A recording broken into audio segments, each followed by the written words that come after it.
খাদিজা রাদিয়াল্লাহু আনহার সাথে রাসূলুল্লাহ সাল্লাল্লাহু আলাইহি ওয়াসাল্লামের বিয়েটা কিভাবে হয়? রাসূলুল্লাহর সাথে বিয়ের আগে খাদিজা রাদিয়াল্লাহু আনহার দুইটা বিয়ে হয় এবং ওনার প্রথম স্বামী ছিলেন আবু হালা হিন্দ ইবনে আব্বাস। ওনার পরিবার থেকে দুইজন সন্তান জন্মগ্রহণ করেন। একজনের নাম হিন্দ, আরেকজনের নাম হালা।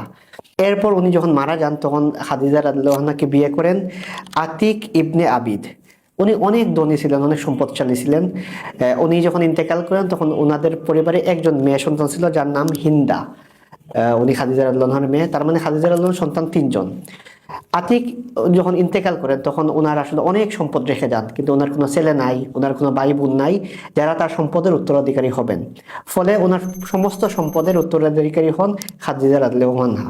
রাসূলুল্লাহ সাল্লাল্লাহু আলাইহি ওয়াসাল্লামের সাথে বিয়ের আগে খাদিজা রাদিয়াল্লাহু আনহা দুইবার বিধবা হন এবং উনি তখন এমন অবস্থায় ছিলেন যখন সবাই ওনাকে বিয়ে করতে চাইতো বিকজ অফ ওনার ওয়েলথের কারণে, ওনার সম্পদের কারণে।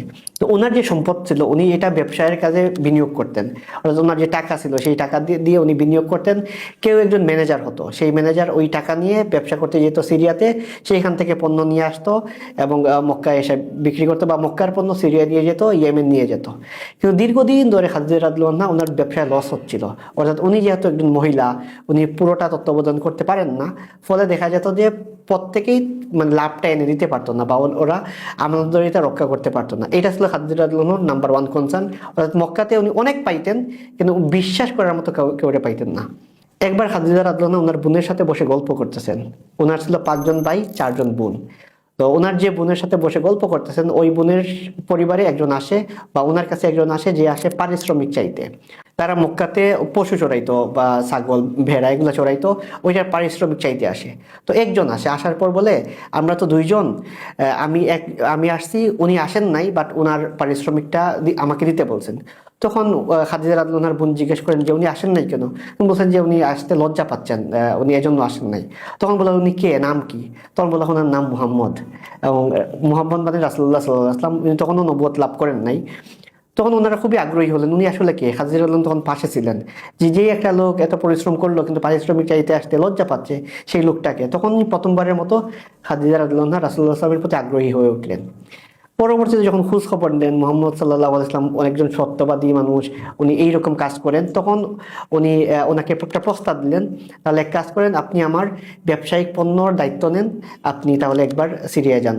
তখন রাসূলুল্লাহ সাল্লাল্লাহু আলাইহি ওয়াসাল্লামের সাথে ওনার পারিশ্রমিক বা চুক্তিটা করা হয় 50%, অর্থাৎ যেটা প্রফিট হবে এটার অর্ধেক রাসূলুল্লাহ সাল্লাল্লাহু আলাইহি ওয়াসাল্লাম পাবেন এবং অর্ধেক খাদিজা রাদিয়াল্লাহু আনহাকে দিবেন। এইরকম একটা চুক্তির ফলে রাসূলুল্লাহ সাল্লাল্লাহু আলাইহি ওয়াসাল্লাম এই পণ্য বোঝাই নিয়ে উনি যান সিরিয়াতে। এবং রাসূলুল্লাহ সাল্লাল্লাহু আলাইহি ওয়াসাল্লাম যে সিরিয়াতে যান তখন খাদিজা রাদিয়াল্লাহু আনহা একজন রিপোর্টার, একজন দাসকে প্রেরণ করেন ওনার সাথে, যার নাম ছিল মাইসারা। ওনাকে বলেন যে তুমি যাও, গিয়ে ওই যে মুহাম্মদ যাকে আমি প্রেরণ করলাম তার গতিবিধি লক্ষ্য করো এবং উনি কি করেন না করে সব কিছু তুমি অবজার্ভ করবা, আসার পর আমাকে রিপোর্টটা দিবা। রাসূলুল্লাহ সাল্লাল্লাহু আলাইহি ওয়াসাল্লাম ব্যবসা করতে যান, সিরিয়াতে ব্যবসা করেন। এর আগে উনি একবার গিয়েছিলেন ওনার চাচার সাথে, পরবর্তীতে আবার যান। যাওয়ার পর যখন ফিরে আসেন, ফিরে আসার পর উনি প্রফিটটা দ্বিগুণ প্রফিট দেন। অর্থাৎ অন্য অনেকবার লাস্ট কয়েক বছর ধরে খাদিজা রাদিয়াল্লাহু আনহার বিজনেসে লস হচ্ছিল, আর রাসূলুল্লাহ সাল্লাল্লাহু আলাইহি ওয়াসাল্লাম যখন আয়েশা উনি ওনার বিজনেসের পুরো রিপোর্টটা দেন, দেখা যায় লাভ হইলো। তখন খাদিজা রাদিয়াল্লাহু আনহা বেশ অবাক হলেন, কারণ এর আগে তো কেউ ওনাকে লাভটা দিত না, সবাই লাভটা নিজেই চুরি করতো, এটা নিজেরা বুক করতো। এইটা দেখে খাদিজা রাদিয়াল্লাহু আনহা মুগ্ধ হলেন যে একটা মানুষ, সে ব্যবসা করছে, আমি জানি না কি হলো না হলো, সে এসে লাভটা দিচ্ছে। এটা একটা গুণ যেটা উনি ইমপ্রেসড হন। এবং তার অন্যতম কারণ ছিল, যদিও আমরা যদি বলি এখানে দুইটাই ব্যাপার, একটা হলো গিয়ে রাসূলুল্লাহ সাল্লাল্লাহু আলাইহি ওয়াসাল্লাম একজন ভালো ব্যবসায়ী ছিলেন যেখান থেকে উনি প্রফিট করে আসেন। সেকেন্ড হলো শুধু প্রফিট করে আসেন না, সেই প্রফিটের ভাগটা উনি খাদিজা রাদিয়াল্লাহু আনহার সাথে শেয়ার করেন। এবং এই দুইটা গুণের কারণে খাদিজা রাদিয়াল্লাহু আনহা বলেন যে এই মানুষটা আসলেই আমানতদার, বিশ্বস্ত। তখন ওনার প্রতি ওনার মুগ্ধতা আরো বাড়ে। তখন উনি যান ওনার যে ওয়ারাকা ইবনে নওফেল, ওনার সাথে, যেটা আমরা দেখি নবুয়ত লাভের সময়ও উনি ওনার কাছে পরামর্শ করতে যান। গিয়ে বলেন এই আমার দাস এসে এটা ওনার ব্যাপারে রিপোর্ট দিল যে যখন উনি যাচ্ছিলেন তখন ওনাকে মানে মেঘমালা ছায়া দিচ্ছিল, এরকম অনেকগুলা ঘটনা বলেন এবং ওনার রিপোর্টটা এরকম। তখন ওয়ারাকা ইবনে নওফেল উনি বলেন আমরা আসলে একজন শেষ নবীর আগমনের অপেক্ষা করতেছি, তো আমাদের কাছে মনে হচ্ছে ওনার যতগুলো লক্ষণ তুমি বললা এগুলো যদি সত্য হয়ে থাকে উনি হয়তোবা শেষ নবী হতে পারেন।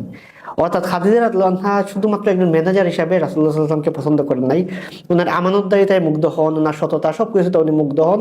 মুগ্ধ হওয়ার পর উনি বুঝেন যে উনি হয়তোবা শেষ নবী হতেও পারতেন। আমরা জানি যে খাদিজা রাদিয়াল্লাহু আনহা প্রথম মুসলিম ছিলেন। রাসূলুল্লাহ সাল্লাল্লাহু আলাইহি ওয়াসাল্লাম যখন নবুয়ত লাভ করেন তখন সবার প্রথম খাদিজা ইসলাম গ্রহণ করেন। এই যে ইসলাম গ্রহণ করেন, ওনার আগেও কিন্তু একটা ওনার ধারণা ছিল রাসূলুল্লাহ সাল্লাম নবী হতে পারতেন। তার অন্যতম এক্সাম্পল এই যে মাইসারার যে রিপোর্টটা, সেই রিপোর্টটার মধ্যে ছিল। তখন খাদিজা রাদিয়াল্লাহু আনহা ওনার বান্ধবী ছিলেন নাফিসা বিনতে মুনাব্বি, ওনাকে বলেন যে আমার তো ওনাকে পছন্দ হয়েছে, তুমি কি আমার পক্ষে ঘটকালি করা, যে আমাদের সময় যেটা দেখি যে ম্যাচ মেকিং, ঘটকালি করা, এটা করতে পারবা কিনা? তখন নাফিসা উনি কনভিন্সড হন, ঠিক আছে আমি ট্রাই করে দেখি। নাফিসা গেলেন রাসূলুল্লাহ সাল্লাল্লাহু আলাইহি ওয়াসাল্লামের কাছে, গিয়ে জিজ্ঞেস করলেন যে তখন তো রাসূলুল্লাহ সাল্লাম তখন নবী ছিলেন না, তখন বললেন যে আপনি বিয়ে করতেছেন না কেন? তখন রাসূলুল্লাহ সাল্লাল্লাহু আলাইহি ওয়াসাল্লাম বললেন যে আমাকে বিয়ে করবে কে? অর্থাৎ উনি তখনও আসলে বলতে গেলে ইয়াতিম, এবং উনার আসলে ওই রকম ভাবে উনি ফিনান্সিয়ালি ফ্রিডম না, বা বিয়ে করার মতো অবস্থায় না। তখন বললেন যে যদি খাদিজা আপনাকে বিয়ে করে, তখন রাসূলুল্লাহ সাল্লাল্লাহু আলাইহি ওয়াসাল্লাম একটু অবাক হলেন যে খাদিজা, উনি আমাকে বিয়ে করবেন? তখন বললেন যে ঠিক আছে আমি একটু কথা বলে দেখি না কেন। তখন রাসূলুল্লাহ সাল্লাল্লাহু আলাইহি ওয়াসাল্লাম শর্ত দিলেন যে আমার চাচারা তখন আমার গার্ডিয়ান, ওনারা যদি কনভিন্স হয়, ওনারা যদি মানে, তাহলে আমি বিয়ে করব। তখন নাফিসা প্রস্তাব নিয়ে গেলেন রাসূলুল্লাহ সাল্লাল্লাহু আলাইহি ওয়াসাল্লামের চাচার কাছে, তারা সবাই রাজি হলো এবং এই বিয়েটা হয়। বলা হয় থেকে ওই যে বিজনেস সফরটা ছিল, এই বিজনেস সফরের 3 মাস পর এই বিয়েটা হয়। অর্থাৎ বসরা থেকে রাসূলুল্লাহ সাল্লাল্লাহু আলাইহি ওয়াসাল্লাম যখন এই পণ্য বুঝাইটা নিয়ে আসেন, প্রফিট হয়, তারপর এই 3টা মাস খাদিজা রাদিয়াল্লাহু আনহা রাসূলুল্লাহ সাল্লাল্লাহু আলাইহি ওয়াসাল্লামের চরিত্র বিশ্লেষণ থেকে শুরু করে সবকিছু করেন, খোঁজখবর নেন, নেওয়ার পর বিয়ের প্রস্তাবটা দেন এবং এই বিয়েটা হয়। এই বিয়েটা পড়ান আমর ইবনে আসাদ, যিনি ছিলেন খাদিজা রাদিয়াল্লাহু আনহার চাচা। আর ওইদিকে হলো গিয়ে বিয়ের খুতবাটা পড়েন আবু তালিব, যিনি ছিলেন রাসূলুল্লাহ সাল্লাল্লাহু আলাইহি ওয়াসাল্লামের চাচা। এই দুজনের সম্মতিতে পরবর্তীতে বিয়েটা হয়। এবং আমরা একটা কমন একটা জিনিস জানি যে রাসূলুল্লাহ সাল্লাল্লাহু আলাইহি ওয়াসাল্লামের বয়স ছিল 25 বছর, খাদিজা রাদিয়াল্লাহু আনহার বয়স ছিল 40 বছর। কিন্তু ইতিহাসবিদদের মতে এখানে কিছু দ্বিমত আছে। কিরকম? রাসূলুল্লাহ সাল্লাল্লাহু আলাইহি ওয়াসাল্লামের 25 বছর ছিল, এটা সবাই স্বীকার করেন, কিন্তু খাদিজা রাদিয়াল্লাহু আনহার 40 বছর ছিল কিনা, এটা নিয়ে কয়েকটা মত পাওয়া যায়। ওয়াকিদির মতে খাদিজা রাদিয়াল্লাহু আনহার বয়স ছিল 40 বছর। অন্যদিকে বাইহাকি, ইবনে হিশাম, ইবনে ইসাকের মতে খাদিজা রাদিয়াল্লাহু আনহার বয়স ছিল তখন 28 বছর। অর্থাৎ রাসূলুল্লাহ সাল্লাল্লাহু আলাইহি ওয়াসাল্লামের বয়স তখন 25 বছর, খাদিজা রাদিয়াল্লাহু আনহার বয়স ছিল তখন 28 বছর। মডার্ন যারা সিরাত বিশ্লেষক, তারাও বলেন, এই মতটাও তারা অনেকটা প্রিফার করেন, এই কারণে যে একজন 40 ঊর্ধ্ব একজন নারী 40 বছর পর উনি কিন্তু রাসূলুল্লাহ সাল্লাল্লাহু আলাইহি ওয়াসাল্লামের 6জন সন্তানের মা হন।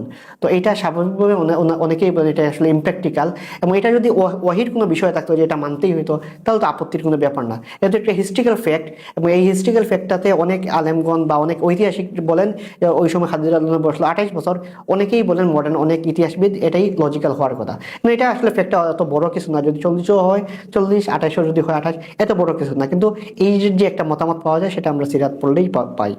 রাসূলুল্লাহ সাল্লাল্লাহু আলাইহি ওয়াসাল্লামের মোট সন্তান ছিল 7 জন, এবং 6জন সন্তানই জন্মগ্রহণ করেন খাদিজা রাদিয়াল্লাহু আনহার গর্ভে। তার মধ্যে 2জন ছেলে, 4জন মেয়ে। একজন ছেলে হলেন গিয়ে কাসিম, যার নাম অনুসারে রাসূলুল্লাহ সাল্লাল্লাহু আলাইহি ওয়াসাল্লাম ডাকা হয় আবুল কাসিম। আরেকজন ছেলে নাম হলো গিয়ে আব্দুল্লাহ, এবং ওনারও কিন্তু আরেকটা 2টা উপনাম পাওয়া যায়। আর বাকি 4জন মেয়ে, যেই 4জন মেয়ের নাম আমরা জানি, প্রত্যেকে ইসলামের যুগ পেয়েছেন এবং প্রত্যেকে ইসলাম গ্রহণ করছেন। একজন জাইনাব, একজন রুকাইয়া, একজন উম্মে কুলসুম, একজন ফাতিমা রাদিয়াল্লাহু আনহা। ওনারা 4জনও ইসলাম গ্রহণ করেন। এই 6জনের মধ্যে 5জনই রাসূলুল্লাহ সাল্লাল্লাহু আলাইহি ওয়াসাল্লামের জীবদ্দশায় ইন্তেকাল করেন। শুধুমাত্র ফাতিমা রাদিয়াল্লাহু আনহা রাসূলুল্লাহ সাল্লাল্লাহু আলাইহি ওয়াসাল্লামের ইন্তেকালের 6 মাস পর ইন্তেকাল করেন। এই ছিল খাদিজা রাদিয়াল্লাহু আনহার সাথে রাসূলুল্লাহ সাল্লাল্লাহু আলাইহি ওয়াসাল্লামের বিয়ে, সংসার জীবন, এবং এই সংসারের ফলে যে 6জন সন্তান জন্মগ্রহণ করে তাদের হিস্ট্রি। এবং অন্যদিকে খাদিজা রাদিয়াল্লাহু আনহা আরো 3জন সন্তান ছিল, আমরা আগেই আলোচনা করলাম যে ওনার 2জন হাজবেন্ড থেকে 3জন সন্তান ছিল, টোটাল সন্তান ছিল 9জন। এবং এই বাকি 3জনের মধ্যে অনেকেই বলা হয়ে থাকে ইসলাম গ্রহণ করছেন এবং রাসূলুল্লাহ সাল্লাল্লাহু আলাইহি ওয়াসাল্লামের সাহাবী হওয়ার তাদের মর্যাদা লাভ করেন। এই ছিল খাদিজা রাদিয়াল্লাহু আনহার সাথে রাসূলুল্লাহ সাল্লাল্লাহু আলাইহি ওয়াসাল্লামের পুরো সংসার জীবনের হিস্ট্রি।